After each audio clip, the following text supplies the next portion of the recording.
Yan, ituturo ko sa inyo saan makikita yung profile is active in earning money.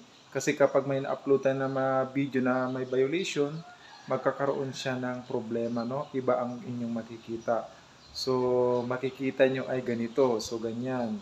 So, kaya yan, ituturo ko sa inyo kung paano nyo malocate yung inyong mga video na may violation para ma-delete ka agad. O kaya kailangan lagi natin i-check to yung profile is earning money. Ayan ituturo ko sa inyo. Ito yung ating tutorial paano malocate po yung ating profile is earning money.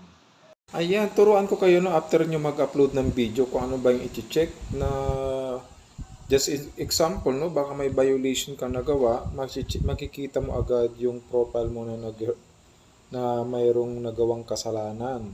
So dito natin ipipress, ayan, ito. Lagi nyong i-check to after nyo mag-upload ng video para ma-notice nyo, ma-detect kung may violation ka. Ayan, So, monetization. Ayan, your profile is active in earning. Ayan. So, kasi kanina nag-check ako, mayroon akong violation, dinilit ko agad ang video. Ayan. So, kaya bumalik na siya. Alright. Kaya dapat lagi natin i-check to. Your profile is active in earning money. So, pag may violation, dyan yung makikita. At ito nga yung picture na pag may violation, at yun na-trace ko, dinilit ko agad ang video. Okay? Iyan ang dapat yung una nyong gawin after mag-upload ng video.